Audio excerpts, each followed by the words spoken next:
যে আমাদের পাঠকৃত দরুদকে আমাদের নবী মদিনা শরীফ থেকে শ্রবণ করেন, বলেন সুবহানাল্লাহ। আলহামদুলিল্লাহ, আমরা হলাম সুন্নি মুসলমান। আমাদের ধারণা হলো এই, বিশ্বের যে কোনো জায়গা থেকে হোক না কেন, যখন নবীর কোন আশিক নবীর উপরে দরুদ পাঠ করে, রাসূলে করিম আমাদের সেই দরুদকে শুনতে পান। বর্তমান সময়ে কিছু লোকের ধারণা যে না, নবী শুনতে পায় না।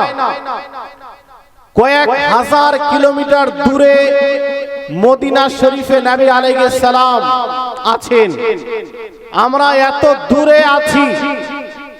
দক্ষিণ দিনাজপুরের কুশমন্ডি থেকে আমরা যখন রাসূলে করিমের উপরে দরুদ পাঠ করব, তো এত দূর থেকে নবী কিভাবে শুনতে পাবেন? নবী শুনতে পায় না। এটা হলো তাদের ধারণা, যারা নবীকে নিজেদের মতো মনে করে। কিন্তু হাদিসের ধারণা কি, সাহাবায়ে কেরামের ধারণা কি? যারা নবীকে নিজের চোখ দিয়ে দেখেছেন, নবী আলাইহিস সালামের পবিত্র কথা নিজের পবিত্র কান দিয়ে শ্রবণ করেছেন, ওই সাহাবায়ে কেরামের ধারণা কি ছিল, আর স্বয়ং নবী আলাইহিস সালাম এই ব্যাপারে কি বলেছেন, যে দূর থেকে যখন কোনো উম্মতি নবীর উপরে দরুদ পাঠ করে, তো নবী শুনতে পায় কিনা।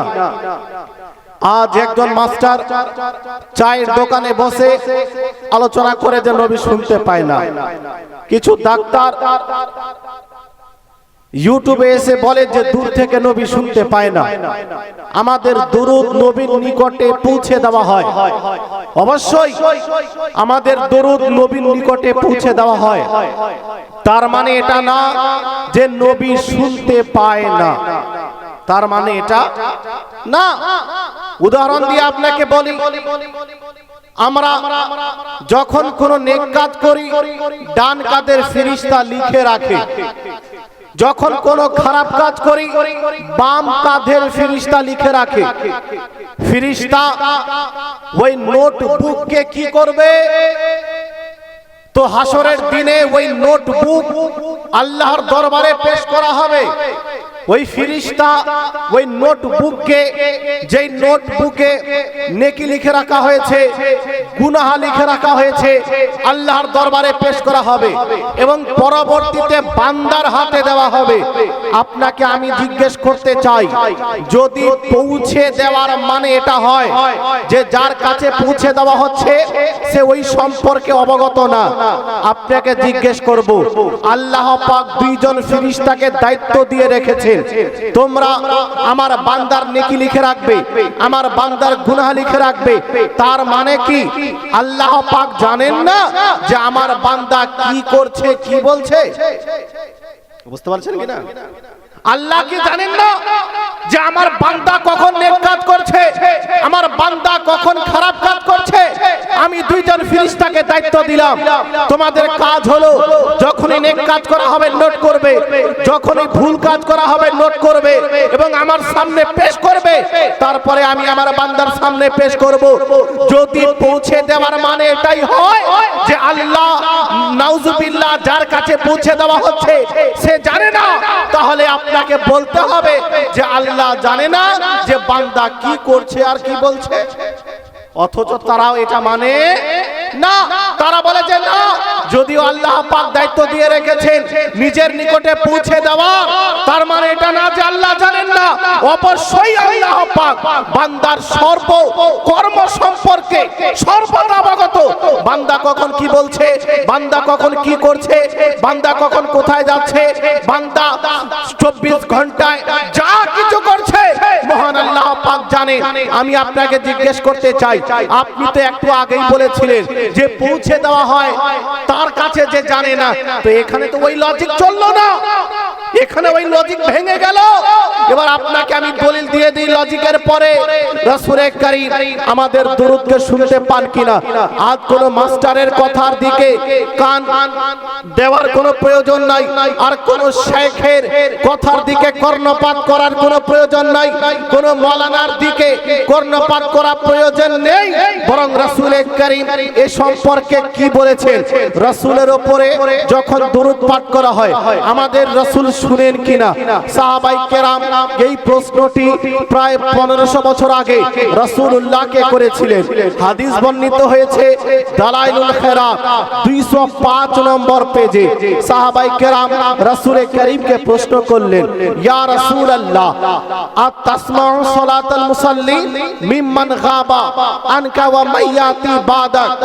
ইয়া রাসূলুল্লাহ আপনি কি ওই সমস্ত দুরূদ পাঠকারীদের দুরূদকে শুনতে পান যারা আপনার থেকে দূরে আছে? কোথায় আছে? দূরে। যারা আপনার থেকে দূরে আছে তারা যখন দুরূদ পাঠ করে তাদের দুরূদকে আপনি শুনতে পান। পাশাপাশি যারা আপনার দুনিয়া ছেড়ে যাওয়ার পরে কিয়ামত পর্যন্ত এই পৃথিবীতে আসতে থাকবে, ইয়া রাসূলুল্লাহ আপনি বাহ্যিক রূপে এই দুনিয়ায় থাকবেন না, কিন্তু আপনার যাওয়ার পরে হাজারো কোটি মানুষ পৃথিবীতে আসবে, তারা আপনার উপরে দুরূদ পাঠ করবে, ইয়া রাসূলুল্লাহ তাদের দুরূদকে আপনি শুনতে পাবেন। সাহাবায়ে কেরাম এই প্রশ্ন রাসূল করিমকে করলেন। রাসূল করিম যেই জবাব দিবেন সেই জবাব আমরা মানব কিনা? যারা বলেন না সেই জবাব, আর নবী পাকের যে জবাব হবে সেই জবাবের বিরুদ্ধে যদি কোনো ডাক্তার জবাব দেয় তার জবাব কি মানা যাবে? কোন মাস্টার জবাব দেয় তার জবাব কে মানা যাবে? কোন মাওলানা কোন মুফতি যদি জবাব দেয় তার জবাব মানা যাবে? মানা যাবে না। রাসূল করিম যে জবাব প্রদান করবেন সেই জবাবের বিরুদ্ধে পৃথিবীর যে কোন শিক্ষিত ব্যক্তি হোক না কেন যদি সে জবাব দেয় তার সেই জবাব গ্রহণযোগ্য হবে না। এবার আপনাকে বলতে চাই রাসূল করিম কি জবাব দিলেন, তো শুনুন। রাসূল করিম জবাব দিলেন, আসমাউ সালাতা আহলি মাহাব্বাতি ওয়া আরিফুহুম। হে আমার সাহাবায়ে কেরাম শোনো, তোমরা আমাকে জিজ্ঞেস করছো যারা আমার থেকে দূরে আছে অথবা আমি দুনিয়া ছেড়ে চলে যাব, আমার পরে এই পৃথিবীতে আসবে এবং আমার উপরে দরুদ পাঠ করবে, আমি তাদের দরুদকে শুনতে পাবো কিনা? তো শোনো, যারা আমার মহব্বত নিয়ে আমার ভালোবাসা নিয়ে যে নিজের অন্তরে আমার ভালোবাসা রাখবে আমার মহব্বত রাখবে, সে যে কোনো জায়গা থেকে হোক না কেন যখন আমার উপরে দরুদ পাঠ করবে আমি তার দরুদকে শুনতেও পাবো এবং তাকে চিনতেও পারবো যে কোন উম্মতি আমার উপরে দরুদ পাঠ করলো। বলেন সুবহানাল্লাহ। সুবহানাল্লাহ। বেশক তো রাসূল করিম বলে দিলেন যে শোনো, দুনিয়ার যে কোনো প্রান্তে থাক না কেন যদি তার অন্তরে আমার মহব্বত থাকে আমার ভালোবাসা থাকে তো মহান আল্লাহ পাক আমাকে এই ক্ষমতা দান করেছেন। আল্লাহর প্রদত্ত ক্ষমতায় আমি সেই উম্মতের দরুদকে শুনতেও পাই এবং আমি তাকে চিনতেও পারি। বলেন সুবহানাল্লাহ। তো আজ যদি কেউ বলে যে নবী শুনতে পায় না তার কথা মানা যাবে? তার মানে সে নবীর হাদিসকে অস্বীকার করে, নবীর পাওয়ারকে অস্বীকার। হ্যালো, মৌলানা আজমির হোসেন যে গেল উনি বাড়ি যাবেন, ওনার গাড়ি বের করতে পারছে না, ড্রাইভার যারা আছেন গাড়ির পাশে চলে যান।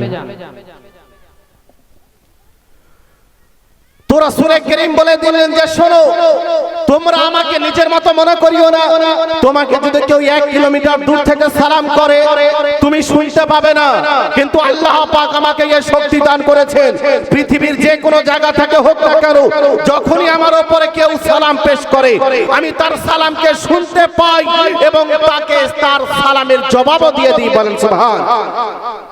আবু দাউদ শরীফে এই হাদিস, যখন কোন উম্মতি আমার উপরে সালাম পেশ করে রাদ্দাল্লাহু আলাইহি রূহি হাত্তা রুদ্দা আলাইহিস সালাম, আল্লাহ পাক আমাকে এত ক্ষমতা দিয়েছেন আমি তাকে তার সালামের জবাব দিয়ে দিই। বলেন সুবহানাল্লাহ। তো নবী কি আমাদের মতো?